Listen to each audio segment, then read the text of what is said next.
Tonight on your news at 7, 3 big cases here in Southwest Florida in different counties. Get more on the latest details. Plus, would you let your kid pretend to be a plastic surgeon? With some smartphone apps and computer games, they can. Tonight on ABC 7 News at 7, we get you more on the damaging message these games could be sending your kids. And thousands of your tax dollars going toward a golf course. Find out why golfers are pleased with the update, but will you be? Your news at 7 is less than a minute away. Stay right there. Right now at 7 on ABC 7, 3 big cases in 3 different Southwest Florida counties, all making headlines tonight. In North Fort Myers, deputies now say they're investigating the death of a woman heavily involved in her church as a homicide. In Punta Gorda, a police chief on trial himself. And in North Naples, a man accused of killing his whole family having an outburst in court today. Tonight, ABC 7 gets you more on all 3. Thanks for watching. I'm Jeff Butera. I'm Krista Fogelsong. We start in Lee County. Right now, deputies are investigating what they're calling a homicide. Wednesday morning, Joanne Leisure was found dead in her North Fort Myers condo. She's a volunteer from her church, and church members went to check on her after she didn't show for Bible study. After 2 days, there is still an active crime scene outside her complex. ABC 7's Brian Anderson gets us more right now on the investigation, but also the impact that Leisure left on her community. You're looking at the last known pictures of Joanne Leisure alive. They were captured Tuesday during Vacation Bible School at Covenant Presbyterian Church in Fort Myers. They're very close to her, and she loved them and encouraged them all the time. Teenagers who Pastor Jeffrey Dio says are grieving the loss of someone they considered a second mother or grandmother, grief that's shared among so many people who knew her. So it's not just the Fort Myers area where she's well known and loved. It's all over Southwest Florida. She's a very prominent figure in our church system. And a prominent figure at her condo complex. She made such a contribution. Neighbor Bob Henderson says she was the HOA president. Just disbelieving. Not Joanne, no. Henderson lives on the 6th floor, the same as Joanne, where her body was discovered Wednesday. And there's only 3 of us here right now, and it is so quiet up here. You never see anybody up here. An eerie silence now with the question of who killed Joanne Leisure. She is one of the lights that has shone in this church for a long time, and we're going to miss her greatly. She's leaving a real empty spot. Brian Anderson, ABC 7. Now, investigators today did not say if they have any suspects or persons of interest in the case, just that it's now being treated as a homicide. Today, we saw crime scene investigators collecting evidence inside the condo, and then also the trash chute was taped off on every floor of her building. In Charlotte County, Punta Gorda Police Chief Tom Lewis is fighting to stay out of jail. Today, jury selection started for the chief's trial. He's charged with culpable negligence in the death of Mary Knowlton. It focuses on reckless action. Chief Lewis is accused of not having policies to stop Knowlton's death. Right now, attorneys are trying to narrow down a pool of 50 jurors to only 6. Yes, we could. That's the law. We've had a lot of issue regarding the jury instruction, and we've heard 0 testimony. The trial for Chief Lewis is expected to last through next week. Jury selection will continue Monday morning. But let's get you more. Chief Lewis is on trial in this case of the victim, 73-year-old Mary Knowlton. She was the librarian shot and killed while volunteering during a Citizens Police Academy. And right now, Lee Cole is facing manslaughter in Knowlton's case after the shooting because Cole says that he didn't realize there were real bullets in the gun and not blanks. Cole's attorney says he was diagnosed with PTSD after the incident, causing him to now apply for disability. It will go before the Police Pension Board. So far, there's no date set for that trial. We also spent today in a Collier County courtroom where a man known for courtroom outbursts had another dramatic moment. Masak DeMoss is accused of killing his wife and 5 kids at their house in Naples back in 2009. His trial is supposed to start in September, but at a pre-trial hearing today, DeMoss tried to fire his lawyers. Arisa Morris was there and explains why. I want to thank them for the hard work. But I would like to remove them from this case. I would like to present myself. A bold statement from a man accused of 6 murders, asking to represent himself 2 months before his trial is set to begin.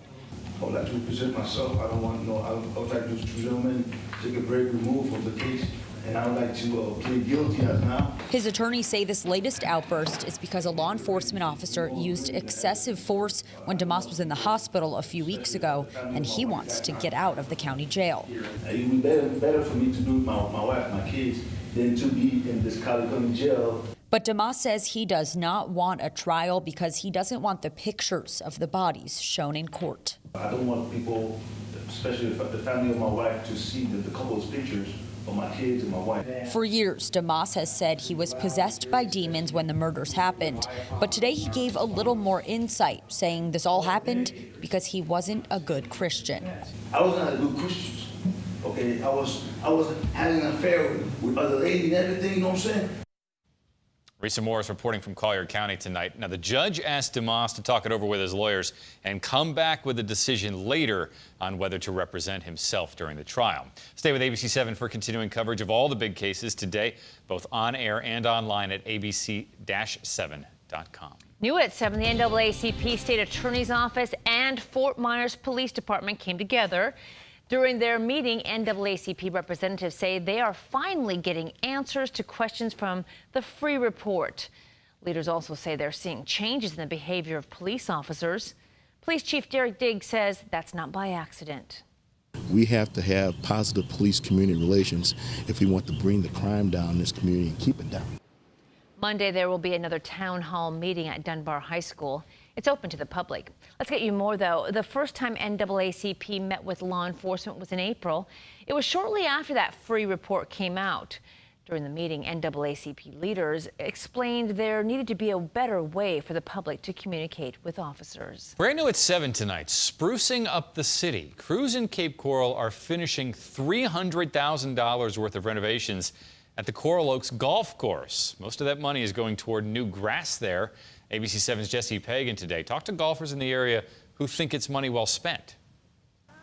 A quick walk around the block is all it took for Nicole Tucker to notice. Just a lot of, it looks like the grass is just worn away, like just complete bald. That's now a thing of the past at the Coral Oaks Golf Course as crews move in. Just a lot of bulldozers, a lot of trucks, big trucks, loud trucks. Putting a lot of stuff down on the grass. Grass is the main focus of the course's renovation. Earlier this year, City Council approved spending $307,000 to spruce up the course. Most of the green is being spent on the grass. I think it's great because when the grass looks great, everyone seems to be happier. More people want to come to your golfing area, spend more money. So I think all in all, it's just great for the neighborhood and the community as together. This is the first time the grass has been worked on in more than a decade. Crews reshaped the greens back to their original shapes, making many of them bigger. Recent numbers show more golfers are playing at the course this year when compared to last. I like the area and the golf course. Golfers like Susan Nagel say the money is being spent well where they play the most. The driving range, because we're beginners. While people living on the course say the neighborhood gets a boost too. You keep a place up and good and people want to come spend their money. That's just the way it works. In Cape Coral, Jesse Pagan, ABC 7. And crews just wrapped up most of the main work on that course. Now, we have been watching a situation play out at a different Southwest Florida golf course as well, the old Cape Coral Golf Course. Developer D.R. Horton wants to change the land use near the course so it can build houses there. But earlier this month, the Planning and Zoning Commission in the Cape recommended denying that change. Many people protested what D.R. Horton was planning, saying the houses would get in the way of recreation and nature. New at 7, a father is fighting for tougher texting laws in Florida. His push comes after his son was killed by a distracted driver in 2014. The Department of Highway Safety says last year there were more than 50,000 distracted driving accidents. But the legislation that would allow these drivers to be ticketed did not make it into the House for a hearing. There's a lot of people that are going to die between now and next legislative session who we maybe could have rescued. In addition to the tougher texting laws, that dad is also pushing for drivers to talk with hands-free devices if they actually have to pick up the phone. You can go back to enjoying the water at the Naples Pier this weekend. There was a sign up telling people to stay out of the water at the pier, but that sign has now been removed by the health department, taken out this afternoon. Those signs went up yesterday when tests showed Enterococcus bacteria in the water. The health department says it cannot pinpoint, though, what exactly was causing the bacteria. And we were still going to wade, probably weren't going to go underwater, but now that the levels have been tested and everything's good, we're going to go for a swim. The health department will keep testing this area and other beaches in the county. Collier County leaders are preparing to spend about $1 million to repair a marina. Commissioners will vote on replacing the docks at the Cocohatchee River Park Marina. That's on Vanderbilt Drive. The docks are more than 30 years old. Tuesday, commissioners will decide on a contractor. Tracking the tropics on this Friday evening and tracking what's left of Cindy. No longer a tropical system, but the lingering area of low pressure combining forces with a cold front to produce widespread severe weather. An absolute mess from Pennsylvania all the way south into Louisiana and back into the plains. Tornadoes, gusty winds with these thunderstorms. So despite the fact that Cindy long out of the water, still producing some damaging storms there. But taking a look across the Atlantic, turning very quiet now that Cindy is over and done with. I'm watching an area of low pressure, an upper level low across the Caribbean. You see sort of that swirl going on there, but no development expected outside of that. This area of disturbed weather, we could see a system develop out of this the next 5 days. 80% chance according to the NHC, but that wouldn't be any impact on the United States. In fact, no impacts expected, at least through the next 5 days. Of course, I am tracking some rain right now across southwest Florida. I'll have a look at Storm Warn 7 live Doppler radar coming up after a quick break.